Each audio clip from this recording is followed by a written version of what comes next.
right, we're back. We're back. So we talked a bit about your nonprofit. Yeah. We talked a bit about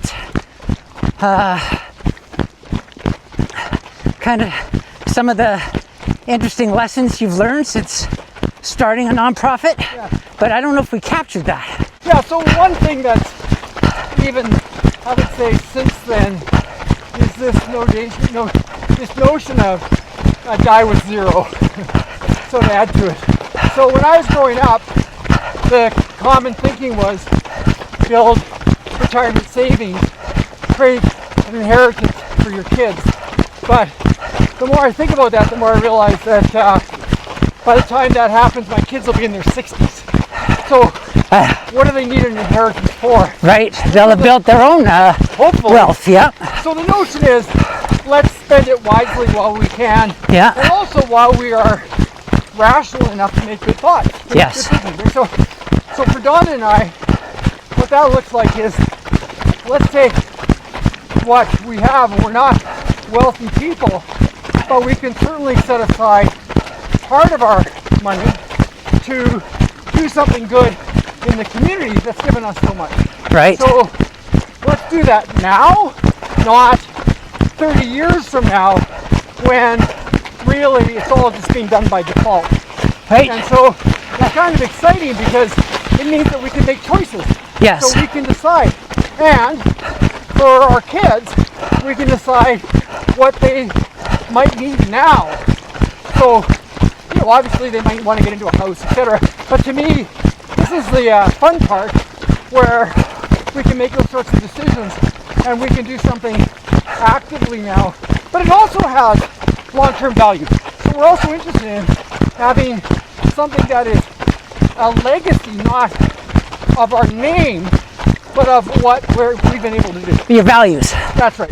And what I liked about something you touched on earlier was leveraging that investment Right. to X that investment with other nonprofits through monthly giving. That's right. So you're encouraging and partnering with nonprofits to create programs Sure. and campaigns, matching campaigns for the money you're investing in them, Right. so that they can make long-lasting fundraising goals, right? Yeah, exactly right. Like one thing that we know is important to any nonprofit is reliable sources of income. And so, of course, most nonprofits are going to write grant applications. Most of them are going to happily accept donations and actively, if they have the wherewithal, actively seek big donations.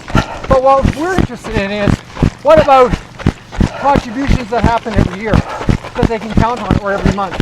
And so recently we created a matching fund where we provided some seed capital, and then that nonprofit reached out to their followers and said, okay, sign up as a monthly giver and those funds will be doubled.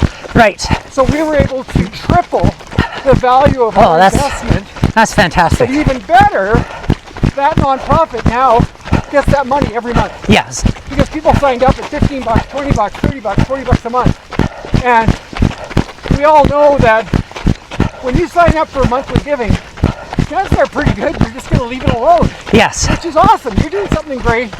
You get a tax receipt. You just work it into your monthly budget. But it's a huge deal for that nonprofit. Yes. That's constantly scratching their head looking at how to make budget. Right, and they can make some decisions knowing they've got some regular income coming in. Exactly, yeah. Fantastic.